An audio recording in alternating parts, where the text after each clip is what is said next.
Hello everyone मैं মাজনী আৰু আপোনালোকে চাই আছে মাজনী মিনি ব্লগ।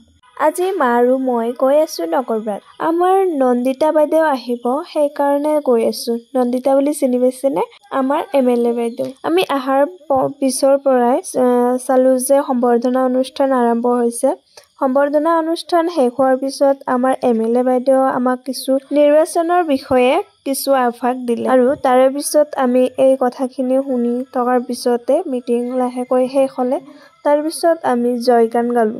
সকলোকে জিন্দাবাদ দিলো, যেনেকুৱা ৰাহুল গান্ধী জিন্দাবাদ, ইন্দিৰা গান্ধী জিন্দাবাদ, সোনিয়া গান্ধী জিন্দাবাদ, কংগ্ৰেছ জিন্দাবাদ, এনেকে আমি সকলোৰে জয়গান গালো বাইদেউৰ লগত। খুবেই ভাল লাগিল আৰু মিটিং শেষ হোৱাৰ পিছত সকলোৱে উঠি কৰিলে, বাইদেউ গুচি গ'লে। তাৰে পিছত আমাক চাহ খাবলৈ দিলে। চাহৰ লগত আমাক দিছিলে চাহ আৰু মিঠাই। চাহ আৰু মিঠাই খোৱা হোৱাৰ পিছত এতিয়া আমি ঘৰলৈ উভতিলো। ঘৰত অহাৰ ৰাস্তাটো চাইছেনে? দলংটো ইমান বেয়া, আমাৰ নগৰপাৰাৰ দলংটো বহুত বেয়া, ভয়ে লাগে। তাৰ পিছত আমি অকণমান বজাৰ কৰিলো, মাংস অকণমান ললো, লোৱাৰ পিছত এতিয়া আমি ঘৰ আহি পালো। আজি ভিডিঅ'টো ইমানলৈকে আছিল। যদি ভিডিঅ'টো ভাল লাগিছে লাইক ছাবস্ক্ৰাইব কৰিব নাপাহৰিব। Bye bye.